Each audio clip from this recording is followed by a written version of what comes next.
శ్యామ్ దగ్గరికి రుక్మిణి వచ్చి ఇలా మాట్లాడుతూ ఉంటుంది.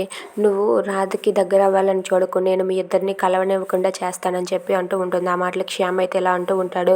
అవును రాధ, నువ్వెంతో మంచిదానివి, ఎంతో ఇది అని చెప్పి రాధ నిన్ను నమ్ముతుంది. కానీ నువ్వు మంచిదానివి కాదు, ఒక మోసగత్తివని రాధకి నేను నిరూపిస్తాను, చూస్తూ ఉండు అని చెప్పి శ్యామ్ అంటూ ఉంటాడు. అది విన్న రుక్మిణి అయితే ఒక్కసారిగా షాక్ అవుతుంది.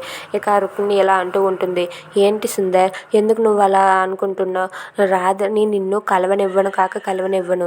ఎప్పటికైనా సరే నేనే ఈ ఇంటి కోడల్ని, నీ భార్యగా నేనే ఉంటానని చెప్పి రుక్మిణి అంటూ ఉంటుంది. అది విన్న శ్యామ్ అయితే లేచి నిలబడి రుక్మిణికి ఇలా వార్నింగ్ ఇస్తూ ఉంటాడు.